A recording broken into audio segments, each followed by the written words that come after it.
من الشیطان اللعین الرجیم بسم اللہ الرحمن الرحیم الحمدللہ رب العالمین والعاقبۃ للمتقین اما بعد فقد قال معصوم علیہ السلام الدعاء سلاح المؤمن۔ سب سے پہلے آپ تمام ناظرین کی خدمت میں سلام عرض کرنے کے بعد آج کی اس پرمسرت عید کے موقع پر جشن مولود کعبہ مبارکباد پیش کرتا ہوں۔ اس کے بعد آج کے اس عید کی مناسبت سے کہ چھوٹا سا ہدیہ آپ کی خدمت میں لے کے آیا ہوں، وہ یہ ہے کہ آپ کے علم میں ہے کہ جس طرح کرونا وائرس جیسی خطرناک بیماری اس دنیا میں پھیل رہی ہے اور اس کا علاج بھی مشکل ہو رہا ہے سب کے لیے، تو سارے لوگ بھی پریشان ہیں اس کے لیے کیسے علاج کروں، تو ہم اس کو قرآن کی آیتوں سے ہم اس بیماریوں سے بچنے کے لیے اس کے علاج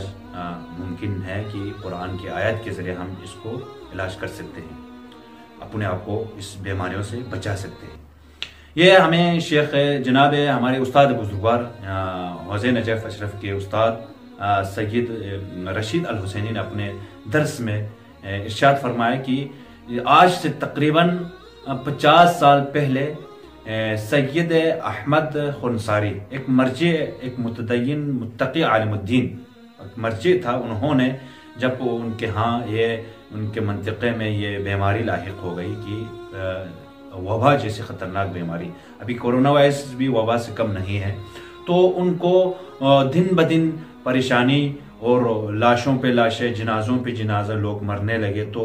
انہوں نے یہ تعلیم دے دی کہ ان 7 آیات قرآن کی، یہ 7 آیتیں، ان کے اگر کوئی بندہ جو ہے نماز صبح کے بعد اگر تلاوت کرے گا تو ان بیماریوں سے بچ سکتا ہے، یہ بیماری ٹل سکتی ہے۔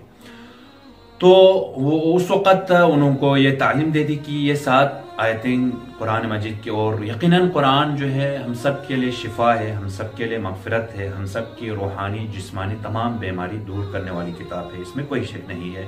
اور قرآن میں بھی خداوند متعال ارشاد فرما رہا ہے کہ مومنین کے لیے قرآن مجید مغفرت ہے، مومنین کے لیے قرآن مجید شفا ہے، اور قرآن میں یہ بھی ذکر کیا وَلَا رَتْبٍ وَلَا يَبْسٍ إِلَّا فِي كِتَابٍ مُبِينٍ، قرآن مجید میں کوئی خشک و تر بھی نہیں ہے جس کا ذکر نہیں کیا گیا ہو۔ تو ہر چیز، ہر دوا، ہر چیز جو بھی چاہے انسان قرآن مجید سے اخذ کر سکتا ہے۔ تو یہ آیتیں کورونا وائرس جیسے خطرناک بیماری، ان آیتوں کے صدقے میں انشاءاللہ اگر ہم ان کی تلاوت کریں نماز صبح کے بعد، ہر نماز صبح کے بعد ان 7 آیتوں کی اگر کوئی شخص تلاوت کرے تو ان بیماریوں سے اپنے آپ کو بچا سکتا ہے۔ تو یہ آیتیں میں رقم آیتوں کے جو ہے نا نمبر آپ کی خدمت میں عرض کروں گا، انشاءاللہ اس نمبر کے تحت آپ نے ان آیتوں کی تلاوت کرنی ہے، اور ہو سکے تو ان آیتوں کو لکھ کر اپنے گھر کے کسی مقدس جگہ پر رکھے تاکہ اس کی بے حرمتی نہ ہو۔ یہ آیتیں ہیں سورہ توبہ آیت نمبر 51، اور سورہ یونس آیت نمبر 107، اور سورہ ہود آیت نمبر 6، اور سورہ عنکبوت آیت نمبر 60، اور سورہ فاطر آیت نمبر 2، اور سورہ زمر آیت نمبر 38، اور سورہ توبہ آیت نمبر 129۔ سورہ توبہ 2 مرتبہ ذکر ہوا ہے، یعنی اس میں 2 آیتیں ہیں، ایک آیت نمبر 129 ہے، دوسری آیت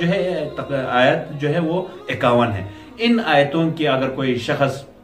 نماز صبح کے بعد ہر روز تلاوت کرے گا تو انشاءاللہ کرونا وائرس جیسی خطرناک بیماریوں سے اپنے آپ کو بچا سکتا ہے۔ ویسے بھی آپ قرآن کی تلاوت کرتے رہیں، انشاءاللہ قرآن ہمیں شفا ملے گی، قرآن جو ایسی کتاب ہے جس سے ہمیں شفا ملے گی اور ہمیں مغفرت کا سبب بنے گی۔ تو اللہ رب العزت سے یہی دعا ہے، پروردگارہ آج کی اس